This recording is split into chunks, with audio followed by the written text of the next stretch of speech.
I never thought I'd hijack a goddamn flight, not with guns or bombs, but with words sharp enough to cut through the recycled air and expose the rot beneath the smiles. The flight attendant's finger jabbed at the jet bridge like she was exorcising a demon, her voice cracking over the intercom. "Ma'am, you're not boarding. Security's on their way." But as the cuffs dangled from her belt, I locked eyes with her and whispered the name that would shatter everything. "Tell me, Karen, does Mark still whisper sweet nothings about that offshore account when he fucks you in the lavatory?"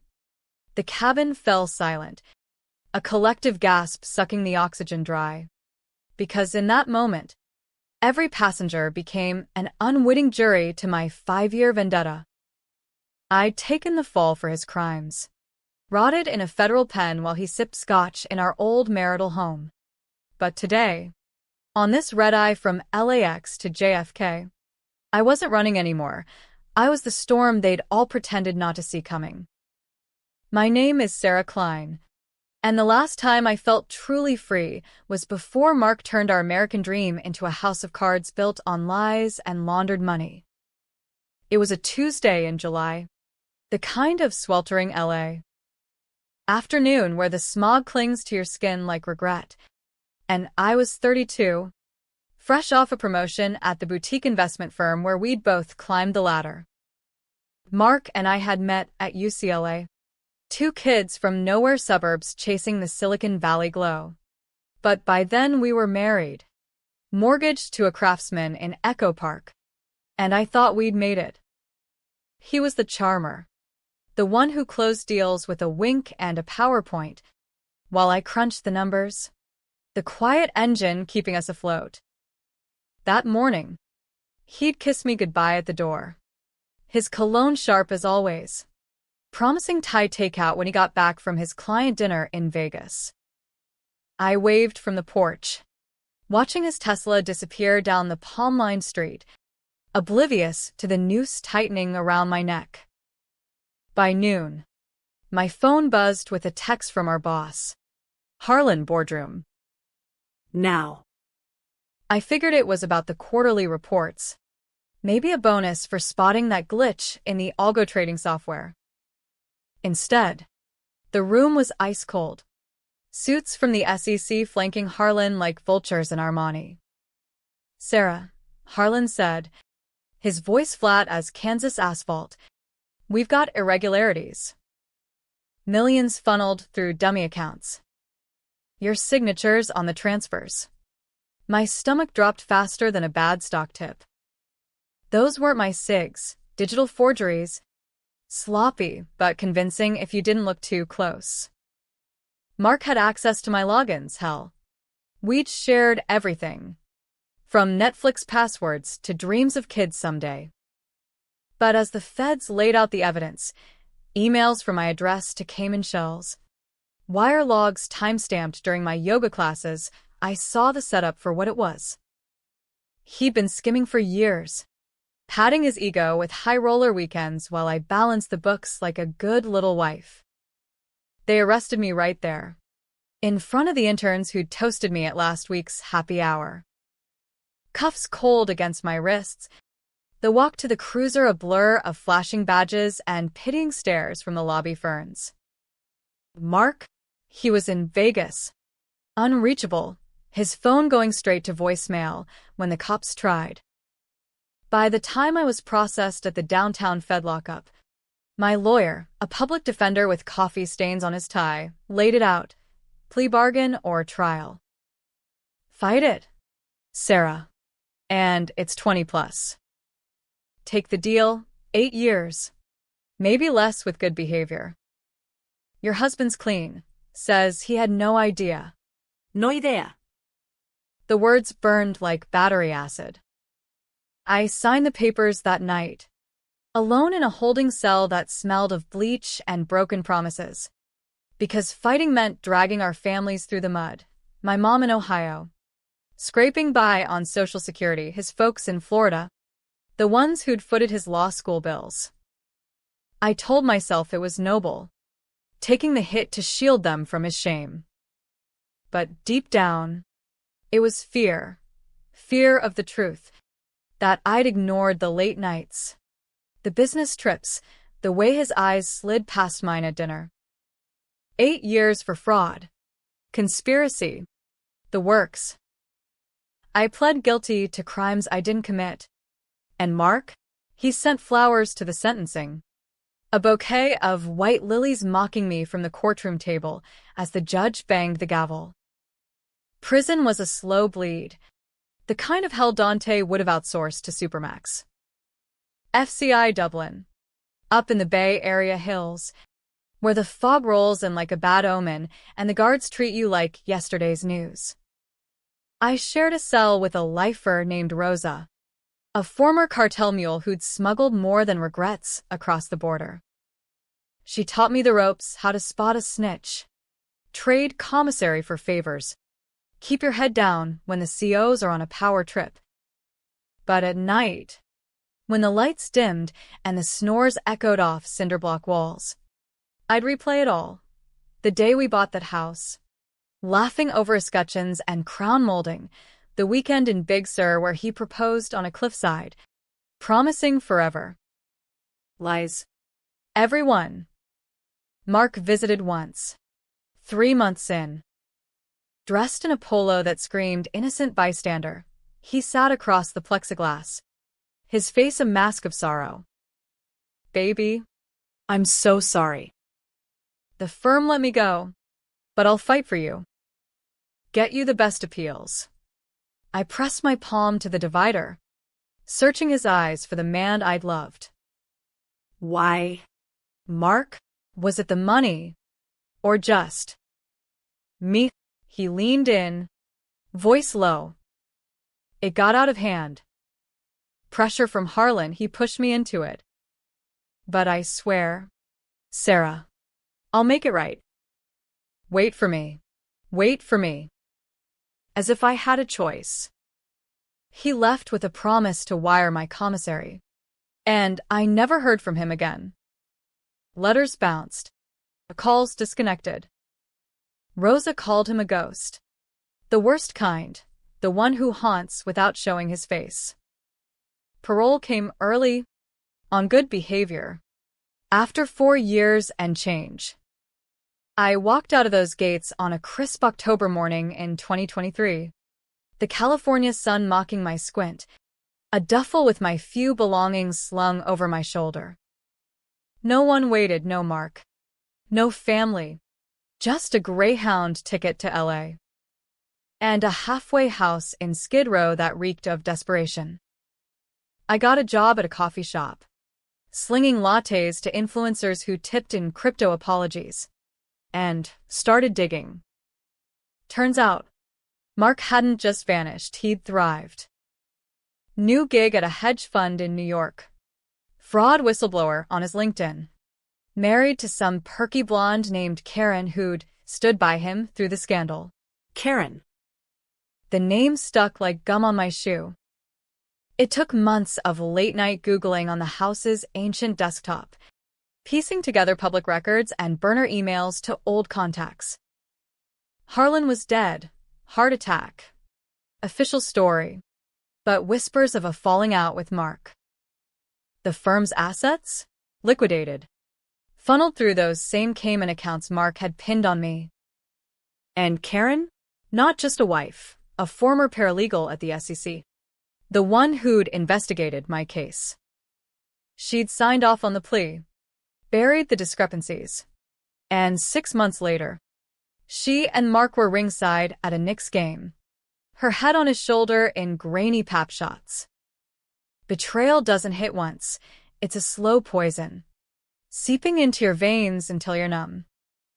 But rage? Rage is the antidote. Hot and clarifying.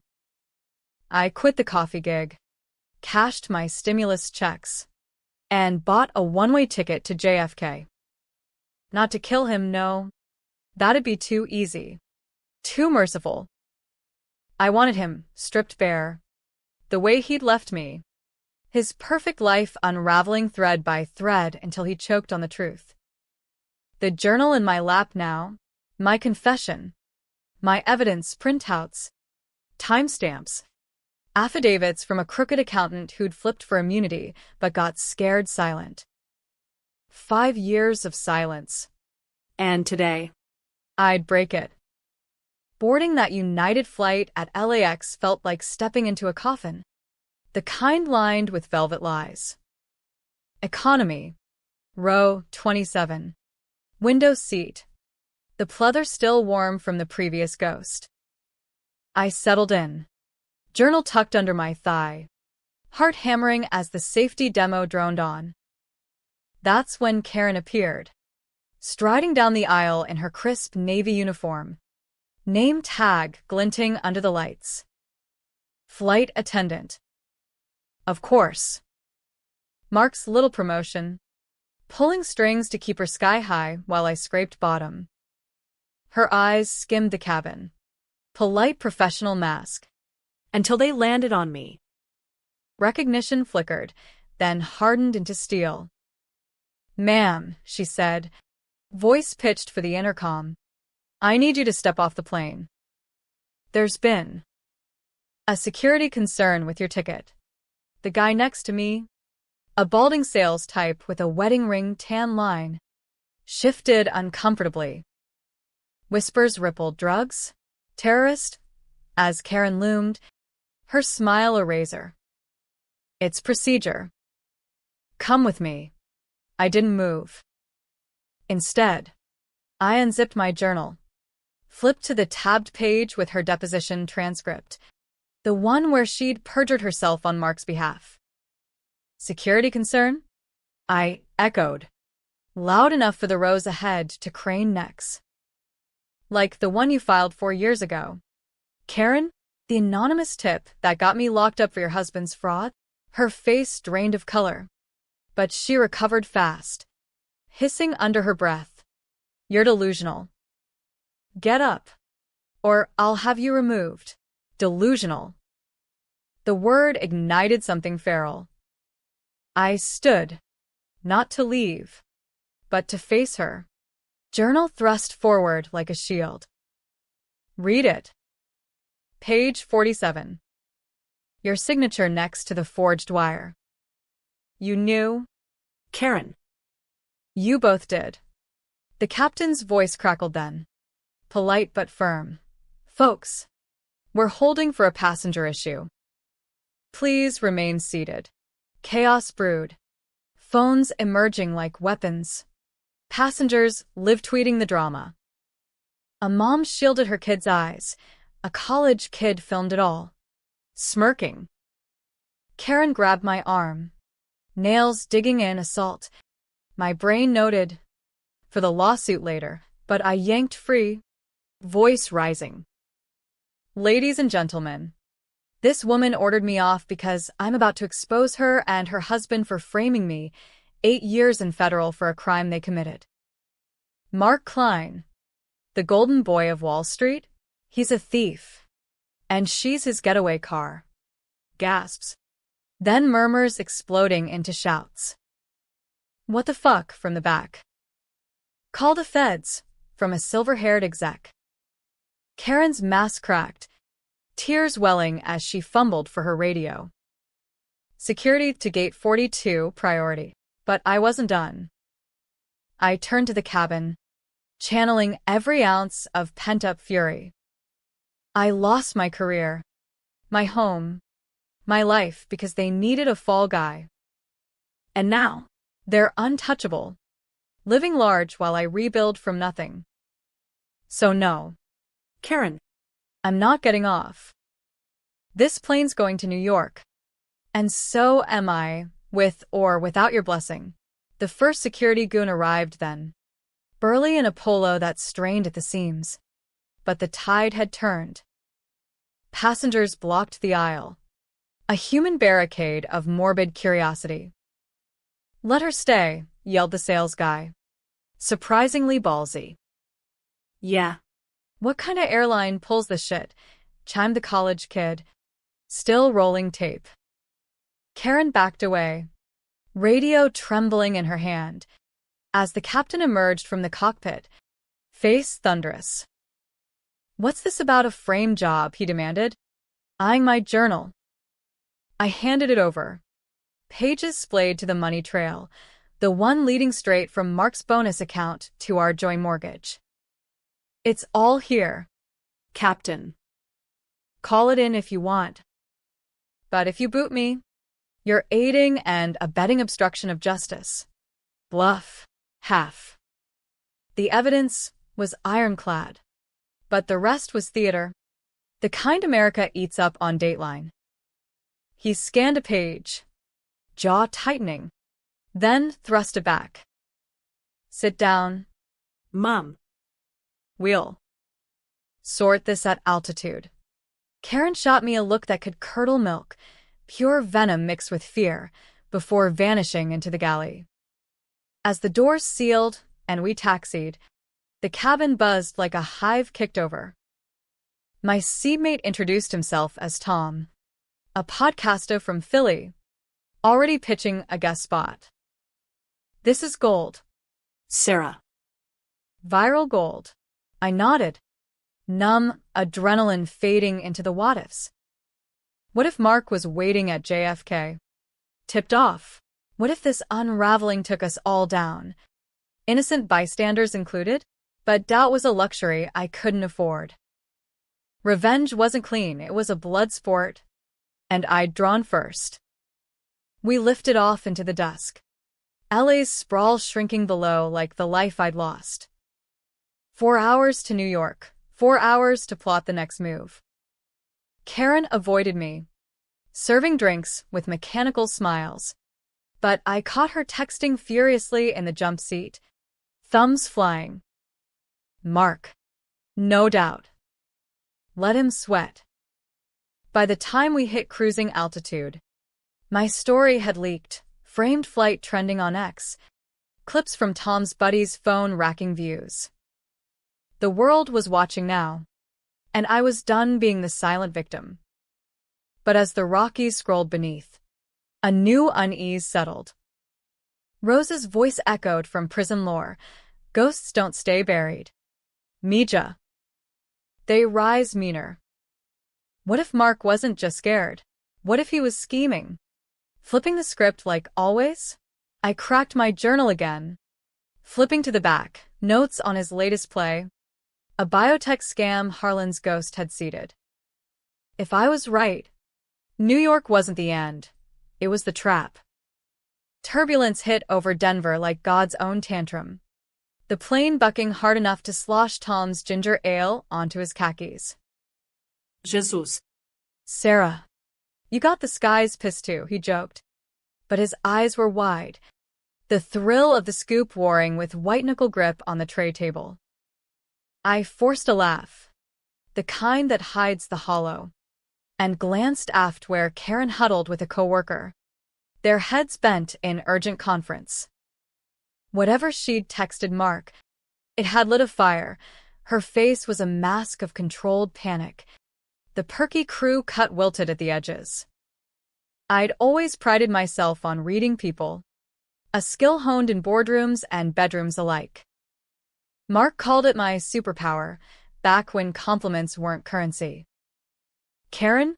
She was textbook, the enabler, the one who justifies the lies because love or ambition blinds you to the cliff. But there was something off in her glances, a flicker not just of guilt but calculation, like she was weighing exits. Mid-flight mutiny? No. 2 Lifetime movie. Still, I made a mental note. Watch the lavatories, the blind spots where deals go down. Tom leaned in as the seatbelt sign dinged off, his voice a conspiratorial rumble. So, Spill, how do you connect the dots on Tweedledee and Tweedledum back there? I hesitated, the story a bruise I prodded at my leisure. But the altitude had loosened something, the hum of engines a confessional drone. Prison library, I said, keeping it light. Free Wi-Fi's a myth. But interlibrary loans? Gold mine. FOIA requests on the case file. Cross-referenced with SEC filings. Mark's firm collapsed. But he walked, Cooperating witness. Cooperated right into Karen's arms. Apparently, Tom whistled low. Ballsy. You got proof beyond the journal? Like, Hard copy. I patted the duffel at my feet, where a USB drive nestled like a grenade pin. Backups. Emails from the accountant, guy named Vic. Did time for insider trading. He sang to the feds but clammed up when Mark's lawyers leaned. Threatened his kid. The works. Tom's podcasted gleam intensified. He was already scripting the arc. The betrayal beats. But me? I wasn't chasing catharsis. This was chess. Mark's favorite game. And I'd studied his openings. Flashback to the halfway house. Those first nights on the thin mattress. The walls papered in water stains like abstract Rorschachs. Sleep was a thief, stealing hours I'd never reclaim. So I'd pace the communal room. Laptop borrowed from a roommate with a rap sheet longer than my sentence. Vic's contact came via a prison pen pal network. Ironic. The sisterhood of the screwed. He was cagey at first. Voice gravel over a payphone line. Klein? That prick owes me. But snitching twice? Nah. It took 3 calls. A promise of anonymity. And a vague offer of consulting fees to crack him. The files arrived encrypted. A digital Pandora's box. Spreadsheets tracing Mark's skim from client pensions to his Vegas slush fund. Karen's memos clearing the audits with a wink. But the kicker? The miscarriage. 6 months before the bust. I'd been pregnant, barely 12 weeks. But we'd told family. Toasted with cheap champagne. Stress from the job. The doc said. But I knew better. The endless mergers. The 12-hour days Mark dragged me into. I lost the baby in a hotel bathroom during a team retreat in Napa. Blood soaking the marble while he schmoozed investors downstairs. He held me after, whispering it'd be okay. We'd try again. Instead, he doubled down on the fraud, the pressure cooker boiling over. Taking the fall? It wasn't just noble, it was penance for failing her. Our unnamed girl. Mark knew that. Weaponized it in his silence. The plane leveled, and Karen approached with beverage card armor. Her smile, a tight wire act. Coffee. Ma'am, she asked me. Voice syrup over shards. Our eyes locked, mine steady. Hers darting like a cornered fox. Decaf, I replied, casual as Midwest small talk.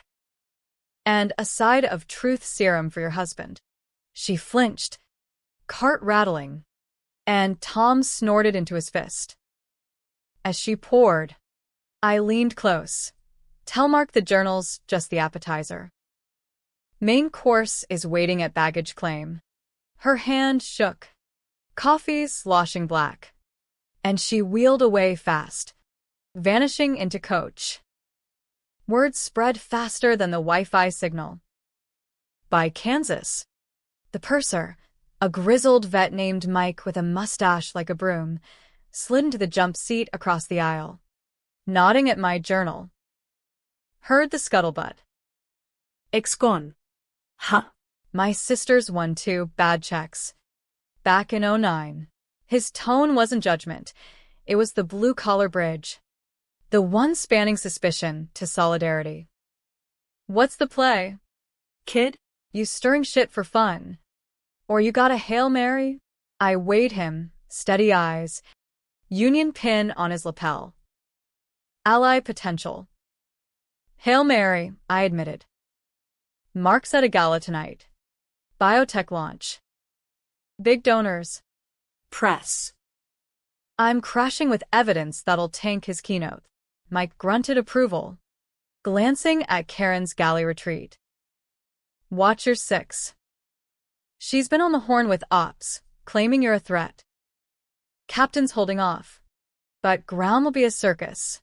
Threat. The word twisted like a knife. I'd been the thread in prison, the quiet one who memorized routines, traded favors without owing. Here, it was amplified, a cabin confessional where one wrong word could ground us all. But Mike's tip was gold. Ops meant corporate, and corporate meant Mark strings. As we crossed the plains, doubt crept in like Midwest humidity. What if exposure boomeranged? Passengers like Tom thrived on drama. But the mom 3 rows up, her kid clutching a stuffed eagle, collateral in my war. And Karen, was she villain or victim? Seduced by Mark's silver tongue? No. The deposition said otherwise. She'd initialed the forgeries. Her neat script a co-conspirator's kiss.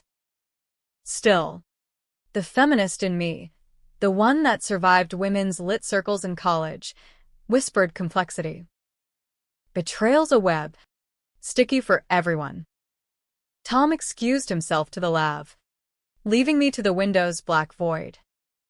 Stars pricked the night. Indifferent witnesses. I texted my parole officer, wrote check-in, flight delayed, arriving late, but added a CYA, potential threat from X, en route to NYPD. Paranoia? Maybe.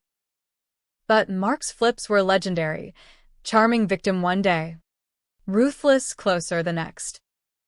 Remember our honeymoon in Maui? He'd sweet-talked a free upgrade, then haggled the cab fare like a local. Schemer to the core. A chime pulled me back, the seatbelt sign flickering on over Nebraska. Karen's voice. Strained. Ladies and gentlemen. Minor weather ahead. Please, static cut her off, replaced by the captain's drawl. Folks, we've got a situation. Passenger in 27A's been flagged by authorities. We're diverting to Chicago for inspection. My blood iced. Flagged. Mark's doing, no doubt, a quick call to a buddy in TSA, painting me as unstable. A flight risk with a grudge. The cabin erupted, groans, curses, a toddler's wail piercing the din. I shot up, ignoring the fasten seatbelt nag, and stormed the forward galley. Karen was there. Phone to ear, whispering furious. Yes. She's escalating. Do it now. She hung as I loomed, face flushed. Diverting? Cute. Karen. But tampering with a flight manifest? That's a felony on top of perjury. Her eyes blazed. First real fire I'd seen. You think you're the hero here? Mark saved us. You were sloppy. Sarah, leaving trails. He took the heat off by any means. Sloppy? Me? The accusation landed like a sucker punch. I'd been the meticulous one, double-checking every decimal. But her words wormed doubt. What if I'd missed something? Enabled it unwittingly? Us. I pressed, voice low venom. You mean you and the man who fucked his way out of consequences? Tell me. Did he confess over pillow talk? Or did you audition for the role? She slapped me then, not hard, but sharp. The crack echoing like a gunshot. Gasps from the galley peekers. Mike materialized, pulling her back. Easy. Karen. Assault mid-flight? You're done.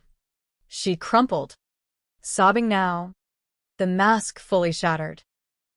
He loves you still. This is mercy. Let it go. Mercy. The word hung, bitter as bile. As security, airphone summons, patched through, I realized the twist. She wasn't scheming alone. Mark had flipped her, turned accomplice to apologist. But mercy? I'd show him mine. Chicago O'Hare loomed, a concrete labyrinth of delays. We touched down hard. Squad cars idling like wolves at the gate. Passengers deplaned in a sullen herd. Tom slipping me his card. Episode drops tomorrow, while Mike vouched to the feds. She's solid. Check the journal. The agents. 2 Midwestern stoics with bears lanyards, flipped pages. Radios crackling. Mom. This alleges serious shit.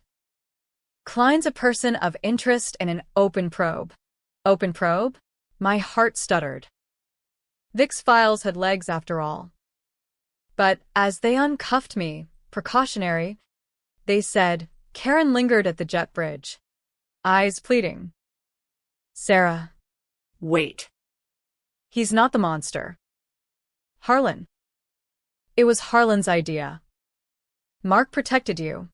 Protected. The lie I told myself in lockup. I turned, cold as Lake Michigan wind. Tell him I'm coming. And next time, it's not a slap, it's the whole hand. Cleared after 2 hours of statements. I rebored the connector to JFK. Alone now. The cabin half-empty ghosts. Dawn broke over the lakes. Pink as fresh wounds. Mark's gala started at noon, time enough to arm up. But Karen's words nod. Harlan's idea? The dead man. Pulling strings from the grave? No. Deflection. Still, it stirred the pot. Muddied the right-wrong binary I'd clung to. New York's skyline sharpened. A jagged promise. Revenge's climax beckoned. Controversial as a Trump tweet, would I burn it all? Innocence singed? Or pull punches? Let karma's slow grind suffice? As wills kiss tarmac. Ichusa, no mercy.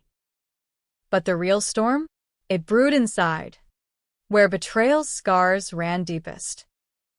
JFK was a madhouse at dawn. The kind of East Coast frenzy that chews up dreamers and spits out husks.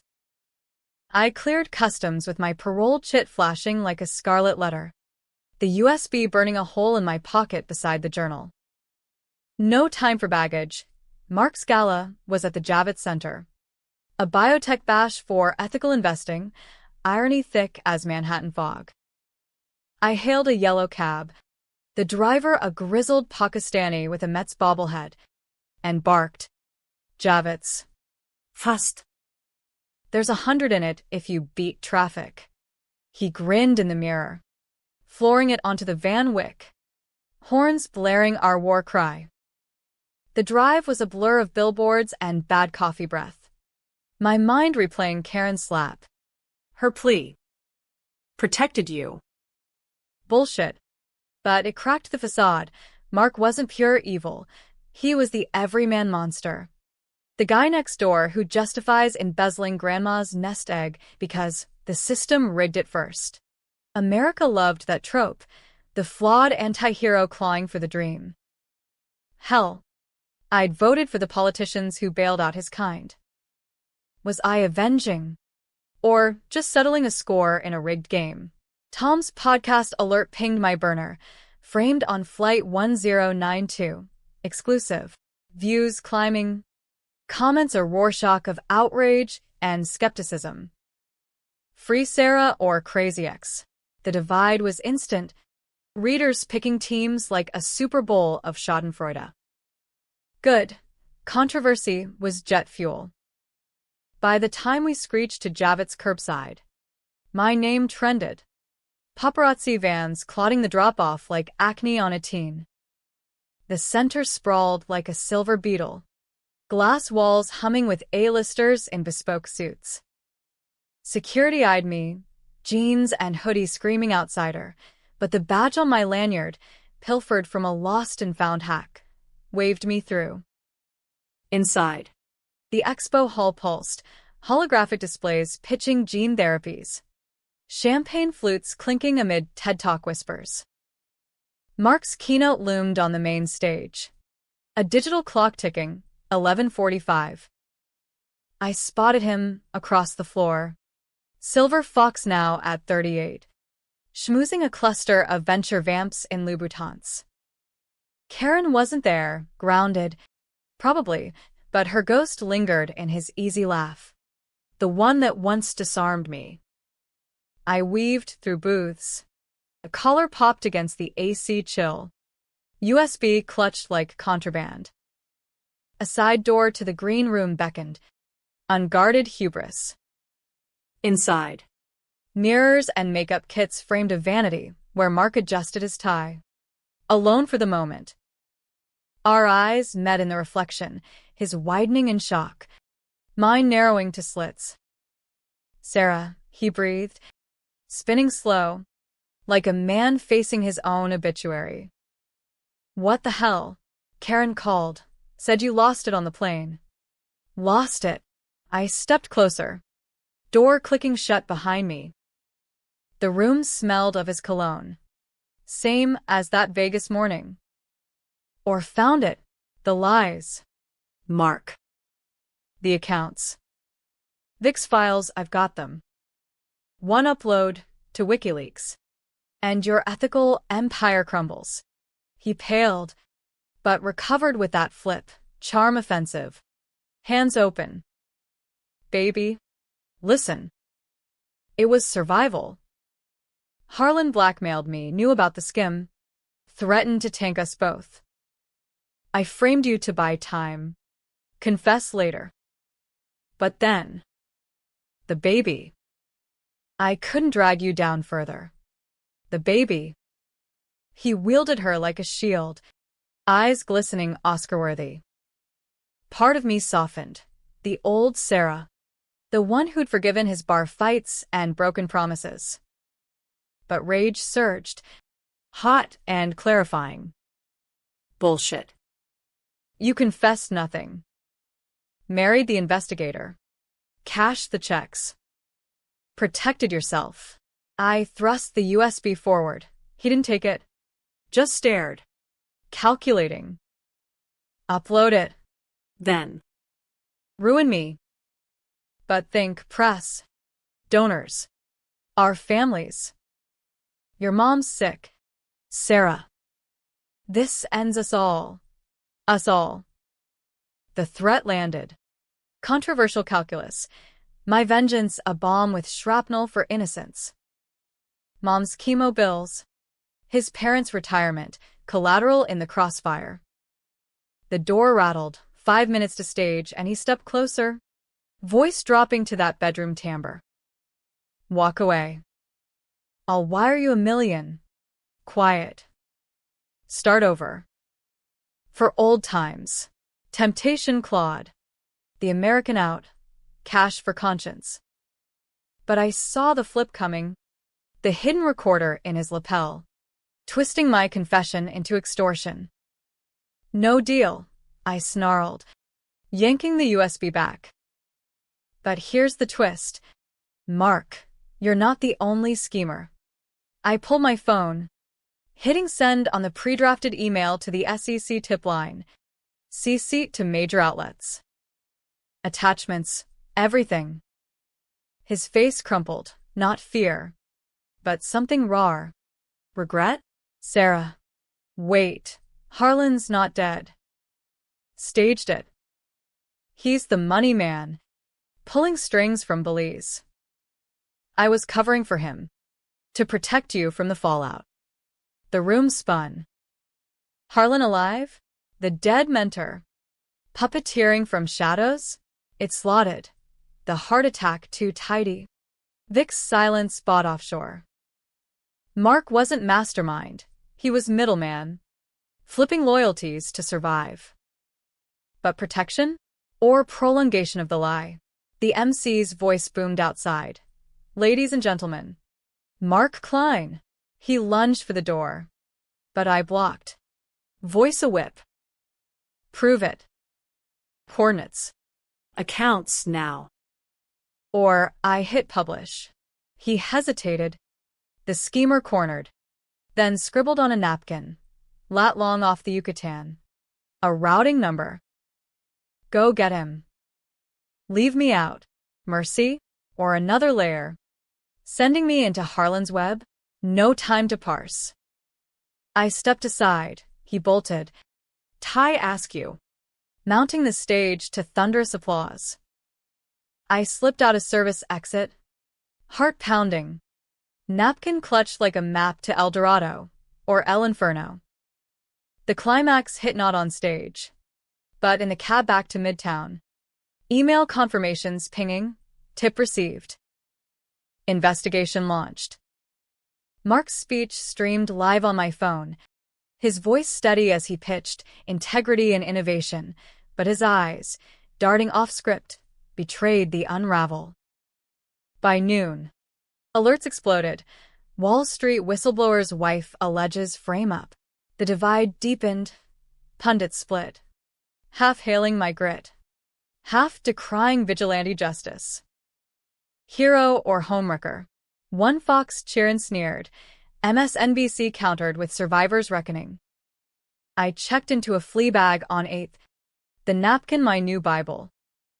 Harlan in Belize? I'd need a flight. A forger. Funds, but the wire hit my account that night. Anonymous million. Mark's white flag. Keep it? Blood money. Donate? Hypocrisy. I wired half to Mom's care, the rest to Vic's kids' college fund.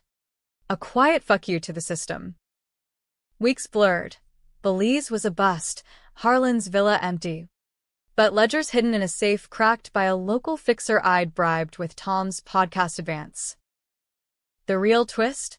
Harlan's notes implicated me. A memo I'd signed in Napa. Post-miscarriage haze.